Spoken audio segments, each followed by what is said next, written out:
میں نے جب بعد نبی سب سے بڑے انسان کو نذر کرنے کے لیے اپنی عقیدت کے گلابوں کو سجانا چاہا، تب یہ محسوس کیا میں کوئی لفظ بھی شایان ابو بکر نہیں لکھ سکتا۔ اس لیے کاسہ دریوزہ لیے باب علی تک پہنچا۔ شیر یزداں نے، میرے سید و مولا نے میری راہ بری فرمائی۔ اپنے ممدوح کی توصیف مجھے ان کے ہی خطبے میں ملی۔ میں نے کچھ لفظ چنے اور انہی لفظوں کو نظم کا متن بنایا کہ یہی صائب تھا۔ رحلت سید ملت پہ علی ابن ابی طالب نے حق کا اظہار کیا اور بجا فرمایا، اے ابو بکر، رہیں رحمت باری میں صدا۔ آپ محبوب تھے اور مونس و ہمراز و مشیر آخری پیغمبر کے۔ دین اسلام بھی تسلیم کیا آپ نے سب سے پہلے۔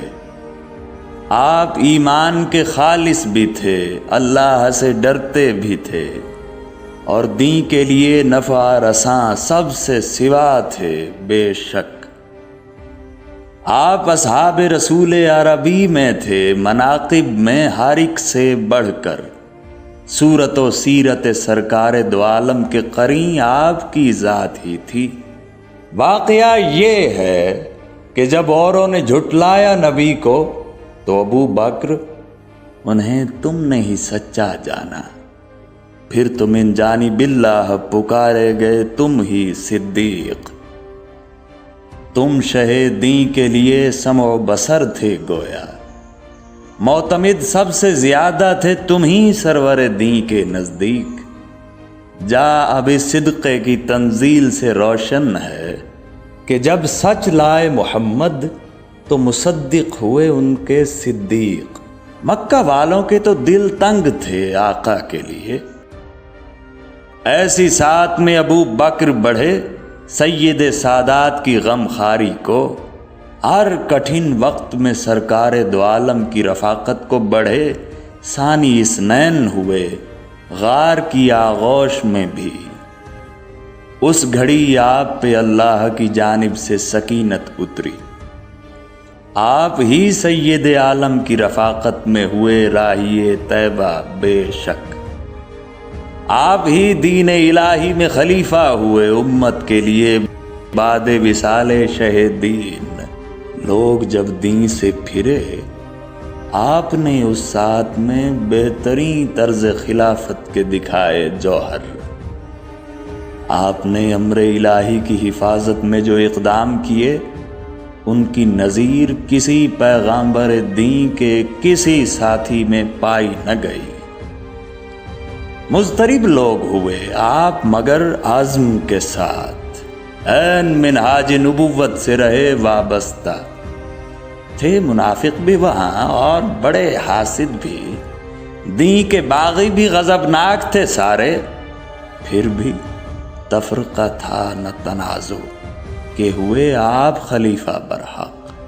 آپ واللہ تھے سردار سب اہل دین کے، مہرباں باپ کی صورت تھے مسلمانوں پر، برشگال آتش سوزاں کی رہے کافر و مشرک کے لیے، اور مومن کے لیے انس و پناہ و رحمت۔ اچھے اوصاف کے ماحول میں پرواز گناہ آپ رہے اور محاسن پائے۔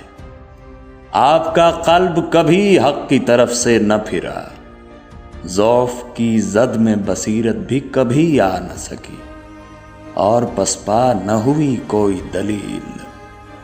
آپ اس کوہ کی مانند تھے جس کو نہ شدائد ہی ہلا سکتے ہیں اور نہ طوفان ہٹا سکتے ہیں۔ اپنے خطبے میں فصاحت کے گوہر کس نے لٹائے کہ خرد دنگ ہے اور روح میری وجد میں ہے۔ یہ فصاحت ہے علی ابن ابی طالب کی، جس کو اشعار میں اپنے جو سمونا چاہوں، ناطقہ سر بگرے باہی رہے۔ ان کے درہائے مبارک میرے لفظوں میں خزف لگتے ہیں، اس لیے چند ہی لفظوں کو تبرک جانا۔ اسد اللہ نے جس ذات کی عظمت کو کیا ہے تسلیم، ان کی سیرت کو سلام، ان کی بصیرت کو سلام، آشنا رمز نبوت سے جو تھے ان کی صداقت کو سلام، ان کی صداقت کو سلام، سلام۔